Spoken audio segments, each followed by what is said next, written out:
요나서 3장 9절부터 3장 8절부터 말씀 보겠습니다. 요나서 3장 8절부터 말씀합니다. 요나서 3장 8절부터 사람과 짐승이 굵은 베옷을 입고 힘써 하나님께 부르짖으며 참으로 그들이 각각 자기의 악한 길과 자기 손의 폭력에서 떠날지니라. 하나님께서 돌아서시고 뜻을 돌이키시사 자신의 맹렬한 분노에서 떠나심으로 우리가 멸망하지 아니할지 누가 알겠느냐 하니라. 하나님께서 그들이 행한 일 곧 그들이 자기들의 악한 길에서 돌이키신 것을 보시고 재앙 즉 친히 그들에게 행하리라고 말씀하신 그 재앙에서 하나님께서 뜻을 돌이키시사 그것을 행하지 아니하시니라. 아멘. 네, 즐거운 수요일 저녁입니다. 우리 시간 같이 한번 고백하기 원합니다. 이스라엘 민족이 우리의 민족이요, 이스라엘 민족이 우리의 민족이요, 이스라엘 하나님이 우리의 하나님이십니다. 이스라엘 하나님이 우리의 하나님이십니다. 아멘. 그렇게 말씀을 전하면서요, 오늘은 이 3장을 중심적으로 이렇게 말씀을 전하며 제가 이렇게 시간이 닿으면 저희가 4장으로 넘어가고요. 시간이 안 되면 3장에서 이렇게 말씀을 마무리 짓도록 하겠습니다. 우리가 그 요나서, 즉 요나서에 나타난 그 하나님의 그 나라, 또 그 하나님의 나라가 어떻게 해서 이렇게 이루어져 나아가고 있는가, 어떻게 성취되어져 가고 있는가, 그 말씀을 우리가 이렇게 보고 있는데요. 지금 하나님께서 그 니느웨, 그 이방 나라를 구원하시기 위해서 지금 하나님께서 먼저 하시는 그 작업이 바로 무엇이었냐면 바로 그 요나를 들어서 쓰고 있는 것을 볼 수가 있습니다. 즉 요나가 그 니느웨, 즉 이방을 구원하기 위해서 그 요나의 표적이 먼저 이루어지고 있는 것을 볼 수가 있어요. 어떻게 보면 요나의 그 불순종으로 인해서 요나가 이렇게 어려운 가운데 거하는 것이 아니겠느냐, 우리가 그렇게 이제 생각할 수 있지만 그렇지 않다라는 것을 알 수가 있습니다. 바로 이 요나, 바로 니느웨 이방을 구원하기 위해서 지금 그 예수 그리스도의 지금 이 표적을 요나를 통해서 지금 보여지고 있는 것을 볼 수가 있어요. 그래서 그 요나가 그 요나의 그 바다로 던져지는 그 죽음을 통해서 그 죽음과 또 요나도 철저하게 그 죽음 앞에, 그 죄 앞에 신음하고 있는, 그러면서 회개하고 있는, 그러면서 자기 자신이 철저하게 그 내려짐과 또 스스로 또 그 물고기 뱃속에서 나오는 그 사건, 바로 무엇입니까? 바로 부활의 사건이죠.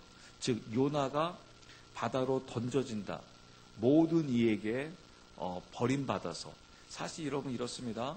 사실 요나는 죽을 이유가 없어요.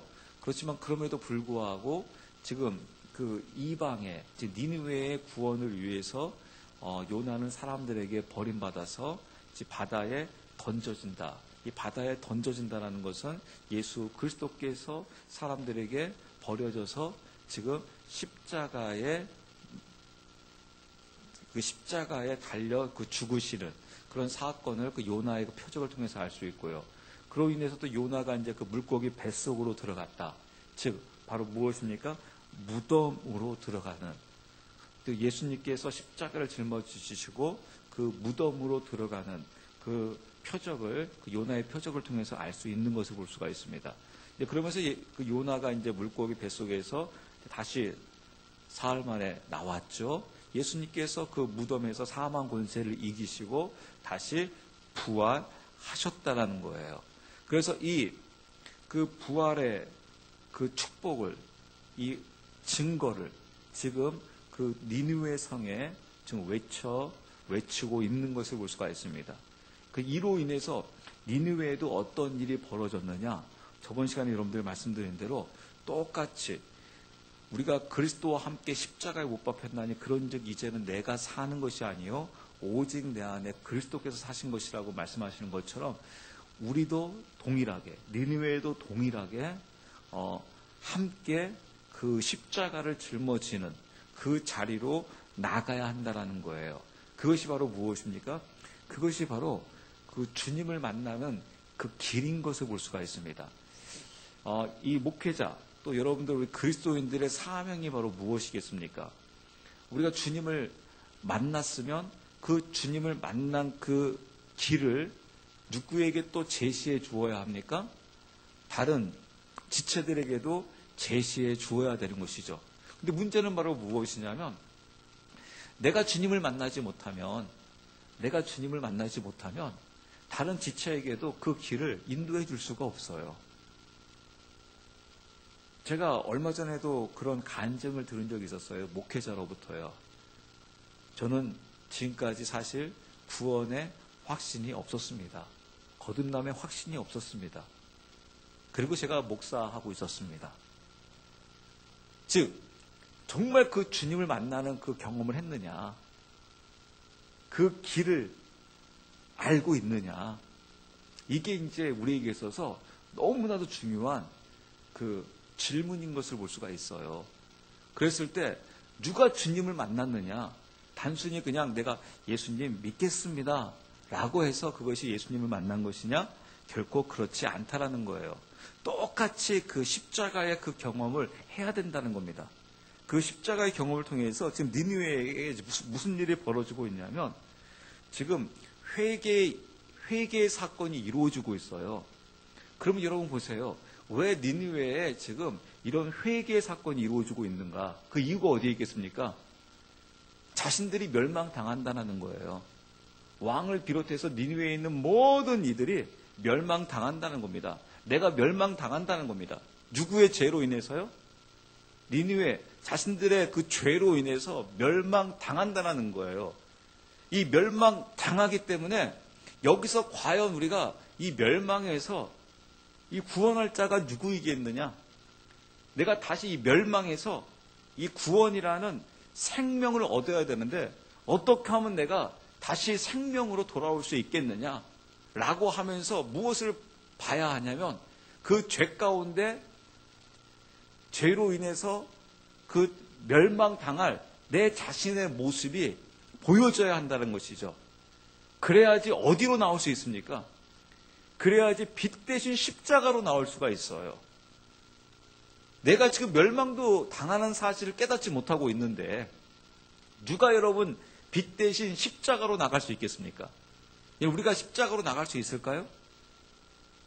여러분 그 빛 대신 그 십자가의 그 하나님의 그 은혜는 바로 무엇이냐면요. 하나님께서 은혜를 비춰주신다. 이 비춰주신다고 해가지고요. 이 은혜를 우리가 그냥 그대로 다 받을 수 있느냐? 받을 수 있을 것 같습니까? 없을 것 같습니까? 못 받아요. 은혜가 비춰져도요. 어떻게 하면 이 은혜로 내가 나와야 돼요.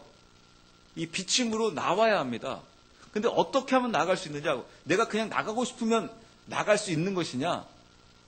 인간은 못 나간다는 거예요.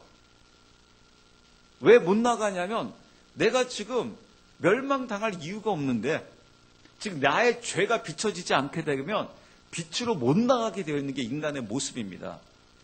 우린 여러분 하나님의 은혜가 비춰지면 그냥 다 거기에 그냥 쫙 은혜 받을 거라고 생각되어져요. 그렇죠? 근데 여러분 안 그렇습니다. 왜냐하면 여러분 주일날 보세요. 우리 지금 이 시간도 여러분 보세요. 내가 하나님의 은혜가 나에게 비춰지고 있는데 내가 거기에 안 나가면 나는 거기와 그 말씀과 아무 상관이 없어요. 제가 다시 한번 여러분 좀 쉽게 말씀드릴게요. 여러분 이 성경 누구의 말씀이에요? 하나님의 말씀인 거 여러분 믿으십니까? 아멘이죠. 생명의 말씀이죠. 운동력이 있죠. 골수를 쪼개죠. 근데 여러분 맨날 골수 쪼개집니까? 막 살아서 막 움직이고 있습니까? 아니면 수면제입니까? 요새 우리 현대 그리스도인들 거의 말씀 안 본다고요. 거의 안 읽어요. 근데 봐도 그냥 수면제예요. 한 장 이상을 거의 잘 못 봐요. 또 볼 일도 없어요. 또 봐도 은혜 못 받아요. 그럼 여러분 말씀 죽은 거네요. 하나님 말씀 아닌 거네요. 제가 무슨 말씀을 하나 드리고자 하는 거냐면 어떤 이에겐 생명의 말씀이에요. 근데 어떤 이에겐 죽은 말씀이에요. 어떤 이에겐 정말 하나님의 생명수와 같은 말씀이에요.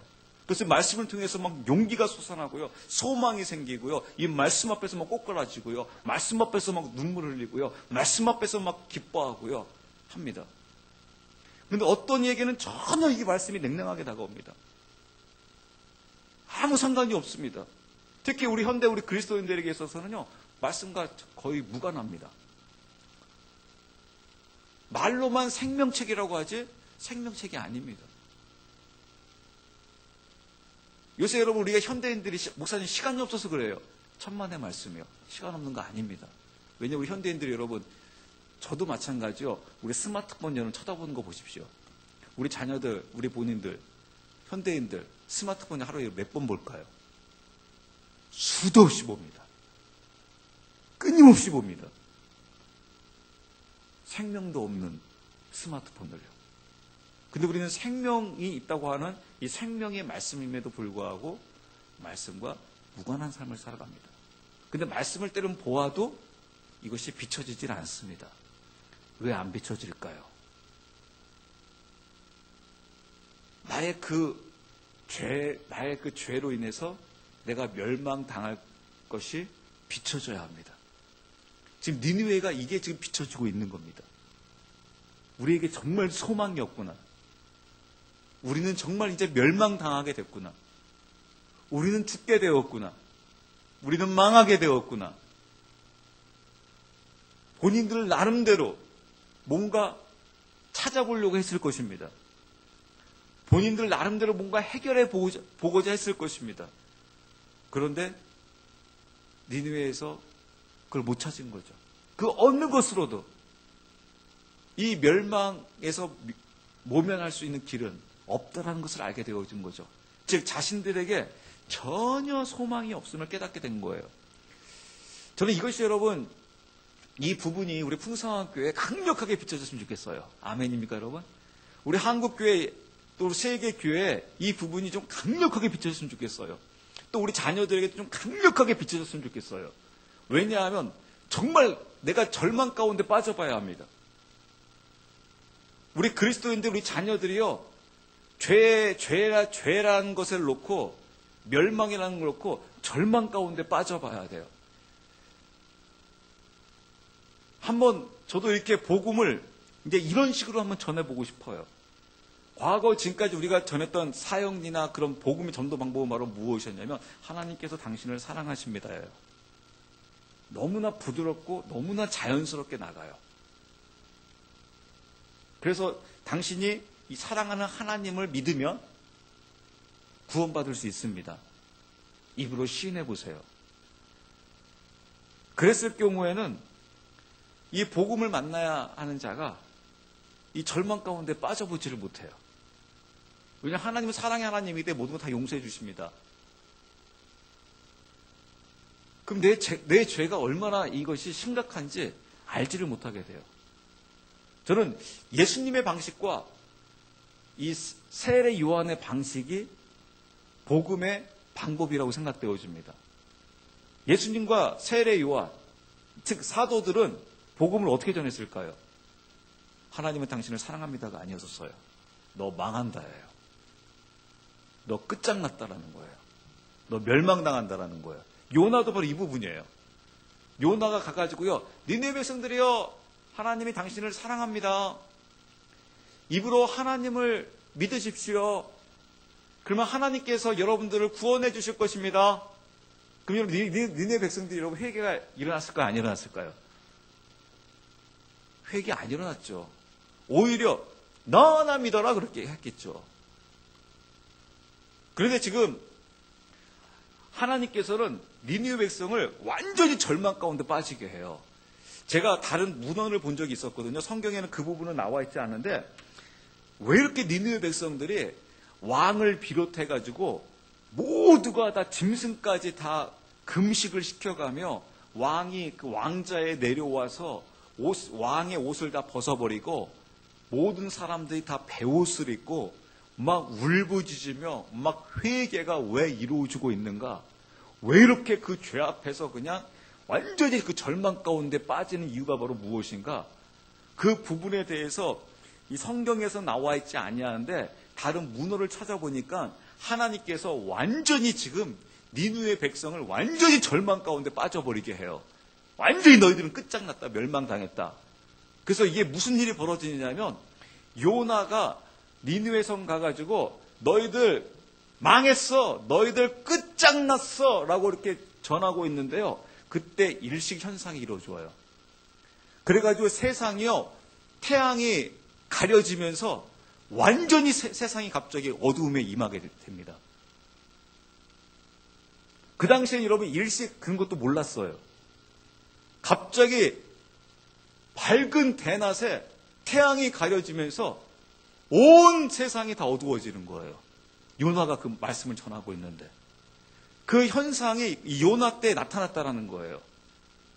그러니까 이 니느웨 백성들이 완전히 절망 가운데 빠져버리는 거예요. 진짜 우리 끝났구나 이제.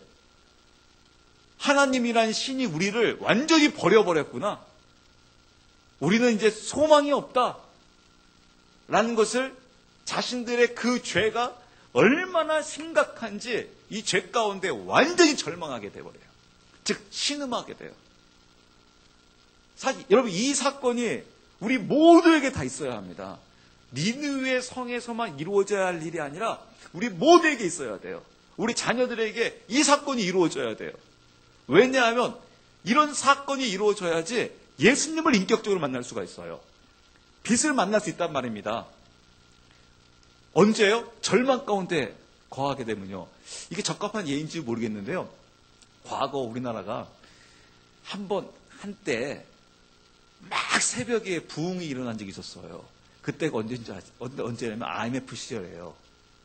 갑자기 IMF로 인해 가지고 막 남편들이 막 직장에서 막 달리고 그냥 회사가 무너지고 대기업이 무너지고 중소기업이 무너지기 시작하니까 그때 그냥 새벽 예배 이야기 하지도 않는데도 그냥 막 나와서 막 부르짖기 시작하는 거예요, 그냥. 그래서 하나님 살려주세요. 우리 가정을 살려주세요. 우리 남편을 살려주세요. 우리 여기서 끝장나면 우리 끝납니다. 어떻게 했으면 좋겠습니까? 막 남자들도 막 나와가지고 하나님 저 좀 살려주세요. 우리 직장 지금 부도나게 생겼습니다. 저 길거리에 나앉게 생겼습니다. 라고 해가지고 막 절망 가운데 거하게 되니까 그냥 기도하지 말라고 하는데도 막 기도하기 시작하는 거예요. 왜? 무엇이 보이기 때문에 그렇습니까? 절망이 보이니까. 즉 멸망이 보여야 한다는 겁니다. 나의 그 죄로 인해서. 이런 축복이 여러분 우리 풍성함께 임했으면 좋겠어요. 아멘. 여러분 가정 가운데 여러분 자녀들 가운데 임했으면 좋겠습니다. 왜냐하면 여러분 너무나 안타깝게도요.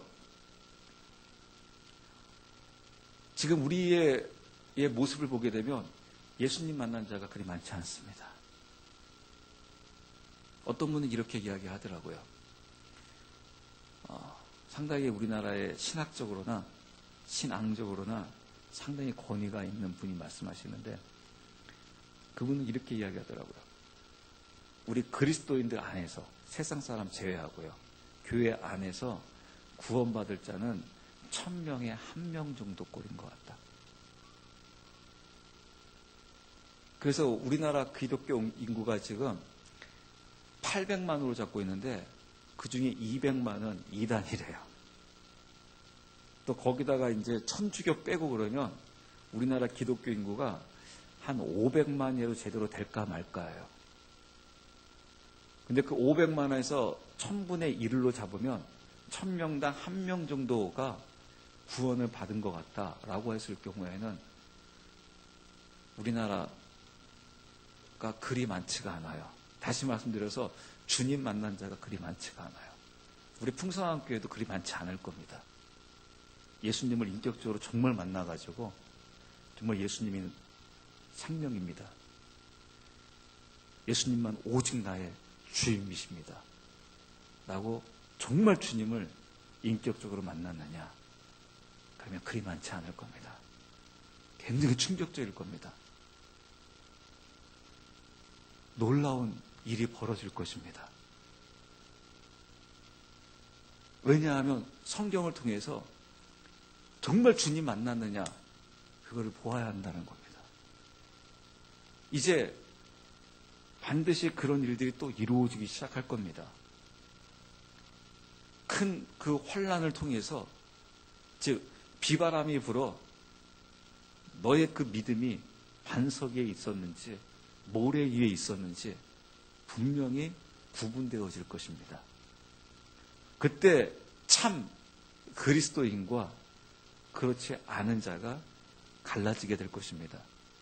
알곡과 쭉정이는요, 교회는 알곡이요 세상 사람이 쭉정이다, 이런 그게 아닙니다. 저도 과거엔 그렇게 알았어요. 세상 사람들이 쭉정인 줄 알았어요. 그리고 교회는 알곡으로서 하나님의 곳간에 들여진 줄 알았어요. 근데 여러분 누차 말씀드린 성경은요, 세상 사람들에게 이야기하고 있는 게 아니라고요. 알곡과 쭉정이는 어디서 지금 구분되어지고 있는 거냐면 교회 안에서의 알곡과 쭉정이를 이야기하고 있는 거예요. 교회 안에서의 좁은 길과 넓은 길을 이야기하고 있는 거예요. 근데 아까 이야기한 대로 좁은 길을 찾는 이가 많습니까? 넓은 길을 찾는 이가 많습니까? 성경에서는 분명하게 이야기하고 있습니다. 좁은 길이라는 겁니다. 찾는 이가 적다라는 겁니다. 적어도 매우 적다라는 겁니다.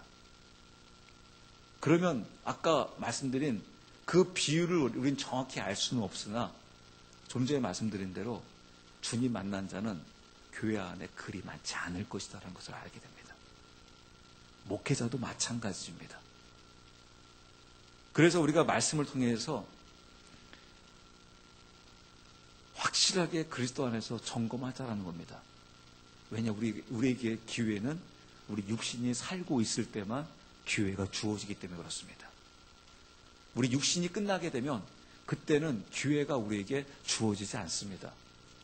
그리고 우리의 정신이 온전했을 때 이 사실을 깨달을 수 있지, 우리 정신이 또 온전하지 않을 때는 아무리 외치는 자가 힘있게 외쳐도 그때는 내 머릿속으로 귀로 들어오지를 않습니다. 그래서 내가 하나님의 말씀을 볼 수 있을 때, 내가 하나님의 말씀을 들을 수 있을 때 하나님의 말씀을 온전히 올바르게 보아서 정말 나에게 주님 만나는 사건이 이루어져야 할 것이고, 또 그를 위해서 여러분 우리가 기도해야 할 것이에요. 무엇을 위해서 기도해야 합니까? 주님, 저도 마찬가지고 정말 우리 교회가, 우리 가정의 지체들이, 하나님의 백성들이 정말 주님 만나는 그런 사건이 이루어지기 원합니다. 그러기 위해서 이 죄 가운데 그 절망을 보게 하소서. 사람에게, 나에게 전혀 소망이 없다라는 것을 주님 깨닫게 하여 주시옵소서. 왜냐하면 어두운 가운데 거해야지 무엇이 보이냐면 빛이 보이기 때문에 그렇습니다. 참빛이 보이기 때문에 그렇습니다. 그래서 그 참빛을 발견해야 한다는 겁니다. 그 참빛을 만나야 한다는 겁니다. 그래서 그 참빛을 만나게 되게 되면 여러분, 우리 자녀들이요, 어떤 곳에 내어놓아도요, 하나님 말씀으로 하나님 자녀답게 살아갑니다. 그러나 종교인에 불과하게 되면요, 잠깐 믿는 것 같다가도 거의 주님 떠나는 삶을 살아갑니다. 특히 여러분 지금과 같은 상황에서요. 지금 우리나라 여러분 아까 말씀드린 대로 그냥 출석률이요, 지금 대학생의 우리나라의 4%입니다, 여러분. 근데 그 4%조차도 정말 주님 만났느냐라고 하게 되면 거의 아니올 시다입니다. 그랬을 경우, 그러면 이제 우리에게 있어서는 여러분, 이것을 그냥 우리가 깨닫지 못하고 이를 위해서 여러분 우리가 간절히 부르짖으며 기도하지 못하게 되면 나중에 그 모든 그 기회들을 다 잃어버릴 수 있어요. 그리고 우리 한국교회는 그 복음의 그 빛에 자칫 잘못하게 되면 전혀 반응할 수 없는 교회가 될 수 있다는 거예요. 그래서 여러분 우리가 말씀을 통해서 보자라는 거예요. 깨닫자라는 거예요. 성경에 무슨 일이 벌어지고 있는지. 또 하나님께서 점검을 하세요. 아까 우리 8절 말씀 다시 한번 보세요, 여러분.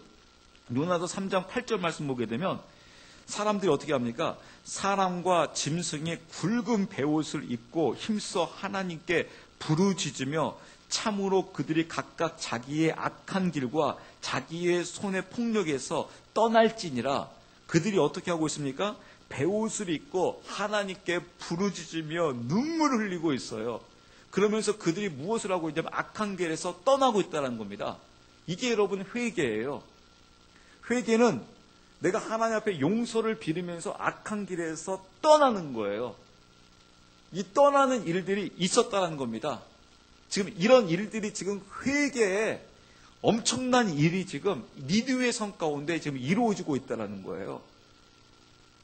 즉 구원의 은혜가 지금 니느웨에 이루어지고 있다는 것이죠. 이게 하나님의 은혜입니다. 이 하나님의 은혜에 지금 니느웨가 반응하고 있어요. 그런데 여러분 참 재밌는 것은 10절 말씀이에요. 10절 말씀 여러분 유심히 보시게 되면 뭐라고 되어 있냐면요. 하나님께서 아까 8절 말씀은 사람들의 모습이에요. 즉 니느웨 백성들의 모습이에요. 그런데 10절에서는 뭐라고 되어 있냐면 하나님께서 이제 확인을 하십니다. 하나님께서 무엇을 확인하는지 여러분 보세요. 하나님께서 그들이 행한 일 곧 그들이 자기들의 악한 길에서 돌이킨 것을 보시고, 그러니까 하나님이 직접 확인하고 있다는 겁니다. 어떻게 한 것을요?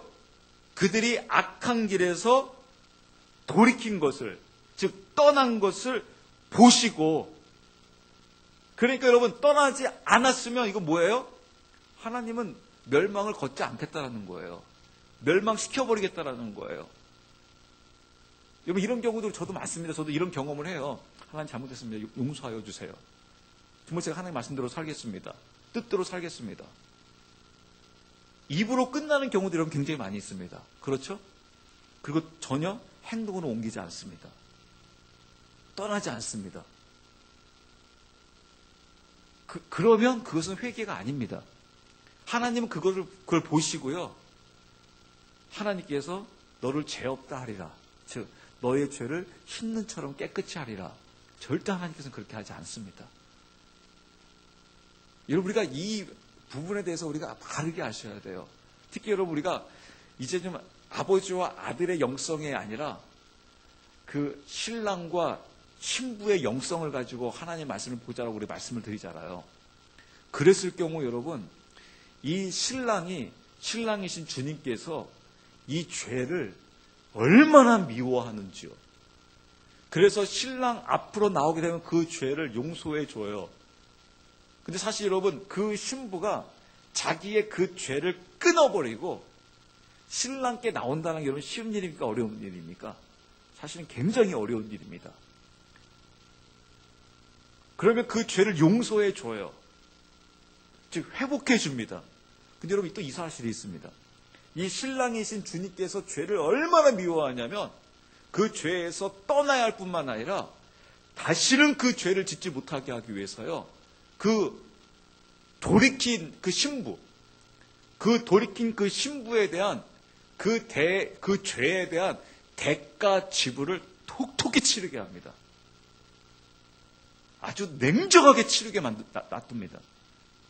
왜냐하면 다시는 그 죄를 빠지지 않기 위해서. 이게 무슨 말이냐면요. 돌아온 신부예요. 그 신부가 돌아오지 않겠다고 하면 그 신부를 그대로 놔둡니다. 근데 그 돌아온 신부에 대해서는 신랑이신 주님께서 철저히 다루어요. 그래서 다시는 그 죄에 빠지지 않도록 철저하게 다뤄나갑니다. 이 과정이 있다는 겁니다. 그랬을 때 여러분 나중에 그 혼인잔치에 참여해서 즐거움에 임할 수가 있습니다. 그래서 교회가 여러분 우리가 주님께로 십자가의 길을 걸어가겠습니다 라고 하게 되면 하나님께서 어디로 데려가신다고요? 광야로 데려가신다고요. 광야에서 철저하게 하나님께서 다루시기 시작하세요. 저도 과거에는 이걸 몰랐어요. 그냥 하나님께서 곧바로 그냥 가나안 땅으로 데리고 가가지고 축복! 그건 줄 알았어요. 근데 하나님은 철저하게 다루기 시작합니다. 우리 풍성한 교회가요, 이 니느웨처럼요, 이런 일일이 이제 성도들이 회개하기 시작하고 하나님께로 돌이키기 시작하게 되게 되면 바로 부흥과 바로 축복이 임하는 게 아닙니다. 이제 하나님이 더 강력하게 이제 광야에서 다루시기 시작할 겁니다. 한 분 한 분들 다루시기 시작할 겁니다. 그래서 그 죄에 대한 대가 지불을 충분히 치르게 할 겁니다. 다시는 그 죄에 빠지지 못하도록 하나님께서 철저하게 다루실 것입니다. 그래서 그 죄를 생각만 하면 그냥 내가 자다가도 눈에서 번쩍번쩍 눈이 뜨어지고 막 이를 갈 정도로 내가 왜 그런 죄에 빠져가지고 내가 왜 이랬을까라고 하면서 철저하게 이런 다윗을 보면 우리가 알 수가 있거든요. 그래서 하나님께서 그 다윗을 얼마나 사랑하고 있는지 몰라요. 그런 가운데도 하나님께서 얼마나 철저하게 그 다윗을 다루고 있는지 몰라요. 그게 여러분 교회의 모습입니다. 즉 유기되지 않은 교회의 모습입니다. 유기되면 하나님께서 그대로 두십니다. 그래서 여러분 저도 헷갈린 게 바로 이 부분이었어요. 하나님 왜 그냥 두십니까? 죄악 가운데 있는데 왜 그냥 두십니까? 때로는 왜 더 잘 되는 것 같습니까? 아무 문제가 없습니다. 계시록에서 성경에서 이야기하고 있더라고요. 죄악 가운데 거하면 그냥 죄악 가운데 그대로 내버려 두겠다. 그러나 너희가 깨끗하고자 하면 더욱더 깨끗하게 갈 수 있도록 내가 너를 돕겠다. 좀 심한 말로 하게 되면 내가 너를 다루겠다 하시는 거예요. 그럼 여러분 우리 풍성한 교회는 하나님의 다루심 속에 있어야겠습니까? 아니면 하나님께서 버리신 교회가 되어야 될까요? 다루시는 교회가 되어야 할 것입니다. 그런 교회로 남아야 할 것입니다. 그래서 저는 이 부분이 하나님 앞에 기도할 때 굉장히 마음 와 닿아요. 제가 오늘도 이제 저희 이제 교회 좀 이렇게 공사 좀 해야 될 게 있기 때문에 이렇게 정리를 좀 했었는데요. 그 전에 버린 게 수두룩하거든요. 하여튼 어마어마하게 버렸어요. 근데 또 정리하니까 버릴 게 또 나올까요? 안 나올까요? 또 나와요. 그냥 저는 그래서 주님 왜 이 방식을 선택하십니까? 주님 이 오래된 것은 닦아봐야 조금 딱 깨끗해지는 것 같고 버려도 또 금방 들어오지는 것 같고 그냥 주님 그냥 무너뜨리고 쇠과하십시오. 그 생각이 들 때가 있어요. 근데 저는 오히려 닦을 때 은혜를 받아요. 왜냐하면 하나님께서 그래 맞다. 저한테 이러는 것 같아요. 차지를 내가 너 버려버리고 딴 사람 선택하는 게 더 간단하다. 지금까지 너 실컷 세상 가운데 죄악 가운데 한 것을 다시 다뤄가지고 써먹으려고 하니 진짜 힘들다. 왜냐하면 제가 여러분 저희는 이 장로교이기 때문에 이 감리교의 그 요한 웨슬리에 대해서는 잘 몰랐어요. 제가 어떠한 목사님하고 이렇게 교제를 나누면서 그 웨슬리에 대해서 이렇게 많은 그 이야기를 듣게 되었는데 그 웨슬리가 이런 이야기를 했더라고요. 하나님의 그 은혜를 체험한 자들 중에서 죄로 떠나거나 믿음이 완전히 다운된 자들 있지 않습니까? 그런 자들이 다시 불을 붙기란 거의 불가능하다. 거의 그런 사람도 불 안 붙는다. 그게 그분이 했었던 말씀의 모습이라는 겁니다. 그래서 하나님도 때는 저한테 이러는 것 같아요. 그래 맞아.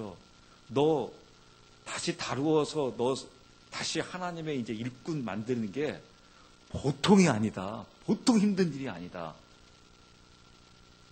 그랬을 경우 그럼에도 불구하고 이 하나님의 다루심 속에서 다시 회복되어지는 자가 되겠느냐? 아니면 그 하나님의 회복 가운데 버림받는 자가 되겠느냐? 여기서 버림받는 건 무슨 말이냐면요. 하나님께서 임하시기 위해서, 즉 우리 풍성한 교회에 임하시기 위해서, 우리 한국교회에 임하시기 위해서 하나님께서 반드시 하시는 작업이 있어요. 무슨 작업하냐면 청소 작업부터 하세요. 그래서 나팔이 바로 그겁니다. 하나님께서 혼인잔치가 임하기 전에 나팔 부러지고 대접심판이 있는 것은 바로 무엇이냐면요. 하나님께서 신랑이 임하기 위해서 청소가 이루어져야 합니다. 그게 반드시 하나님께서 하시는 일이에요. 그래서 하나님의 임재가 임할 때 청소가 이루어지게 되는데 거기서 씻김 받아가지고 귀하게 쓰임받는 자가 될 것이냐 아니면 쓰레기통으로 그대로 버려지는 자가 되겠느냐. 전 이게 굉장히 저에게 다가오더라고요. 우리 어떤 자가 되어야겠습니까? 다시 씻겨져가지고 쓰임받는 자가 되어야 되잖아요. 거기에 쓰레기통으로 들어가는 자가 되어서는 안 되잖아요. 이게 지금 여러분 우리에게 있어서 굉장히 중요한 기로 앞에 서 있습니다. 그래서 하나님께서 그거를 보시고 돌이키사. 하나님은 누구를 쓰시는 겁니까? 돌이킨 자를 쓰시는 겁니다. 회개한 자를 쓰시는 것입니다. 그래서 하나님께서 기뻐하는 자가 누구입니까? 회개하여 돌이키는 자입니다. 탕자처럼 회개하여 돌이키는 자입니다. 돌이키는 자가 다시 혼인잔치에 참여할 수 있게 됩니다. 그래서 여러분 이 복음의 이 진리를 깨달았기 때문에 저도 막 더 열을 낼 수밖에 없는 거예요. 왜냐하면 우리가 다시 이제 하나님께로 씻겨져야 합니다. 보혈의 피로 씻겨져야 합니다. 씻겨져 가지고 다시 그 은혜를 체험할 수 있는 그 은혜가 우리 가운데 임하게 되는 것이죠. 그랬을 때 그 하나님의 그 회복의 길로 갈 수 있는 그 회복의 길로 갔을 때 이제 어떠한 일이 벌어지냐면 하나님께서 그때 부흥을 시키실 것입니다. 즉 하나님은 먼저 그 부흥을 시키시기 위해서 그릇을 만드십니다. 하나님 우리 풍성한 교회에 어떠한 그릇을 담기를 원하냐면 하나님의 그 부흥에 즉 하나님의 이 땅에 남은 자를 담기를 원하십니다.